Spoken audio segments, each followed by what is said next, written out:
একটু খেয়াল করে দেখেন। বাবা, আপনি ওখানে কি খুঁজেন? বৌমা, আমি তো সকালে চা না খাওয়া, এখনো তো কিছু খাই নাই, কাছে তো খাবারও নাই। আরে বাবা, আজকে নাই 1 তারিখ, আজকে না আপনার বড় ছেলের ঘরে খাওয়ার কথা, এজন্য আমরা রান্না করি নাই। আপনি আপনার বড় ছেলের ঘরে খান। বৌমা, আমার বড় ছেলের ঘর থেকে কল আসছিল। বৌমা, তো 2-3 দিনের জন্য বেড়াইতে গেছে, 2-3 দিন পরে আমারে নিবি। বাবা, তোমারে আমরা 2 ভাই মিলে 1 মাস করে ভাগ করে দিছি। কি এমন দরকার হলো যে তার 1 তারিখে ঘুরতে যেতে হবে? বাবা, আপনি আপনার ছেলের সাথে কথা বলেন, আমরা আর আপনাকে রাখতে পারবো না। আমি তো জানি না বৌমা।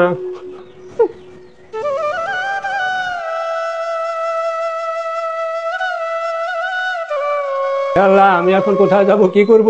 আল্লাহ, আমি কষ্ট সহ্য করতে পারতেছি না। এনেন দাদু, এই খাবারগুলো খান। না দাদু, আমার এমনি পেট ভরে গেছে, আমার খাওয়া না বলো দাদু।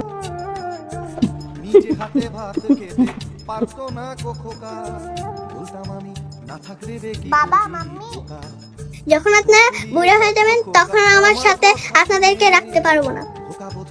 কেন বাবা? আপনারা 2 ভাই মিলে আমার দাদুকে দেখতে পাচ্ছেন না, তাহলে আমি কিভাবে একা একা দেখবো?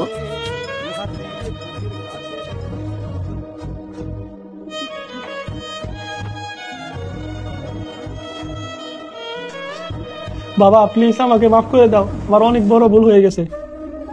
তোমার আর এখন থেকে কোথাও যাওয়ার দরকার নাই, তুমি আমার সাথেই থাকবা। বাবা, আপনি এখানেই থাকেন, আমি আপনার জন্য নাস্তা বানিয়ে নিয়ে আসতেছি। বাবা গো